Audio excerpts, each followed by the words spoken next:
జన అధ్యక్షులు పవన్ కళ్యాణ్ గారు,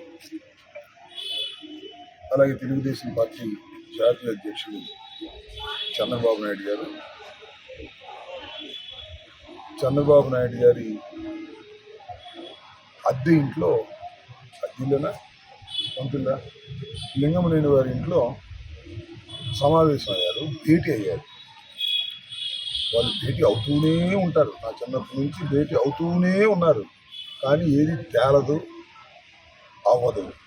అసలు పవన్ కళ్యాణ్ అనే నాయకుడు ఎక్కడి నుంచి పోటీ చేస్తాడని తెలుసుకోగలిగారా?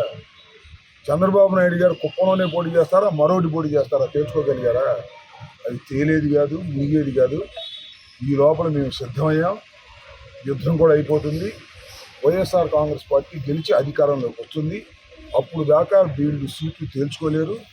సీట్ల కన్నా ముందు వీళ్ళు నోట్లు తేల్చుకోవాలి. పవన్ కళ్యాణ్ గారు నోట్లు తేల్చుకుంటే తప్ప సీట్లు తేలనటువంటి పరిస్థితి అనే విషయాన్ని దయచేసి గమనించండి. పవన్ కళ్యాణ్ నమ్ముకున్న వాళ్ళు కుక్క తోక పట్టుకొని గోదావరి ఈదినట్టు అవుతుంది.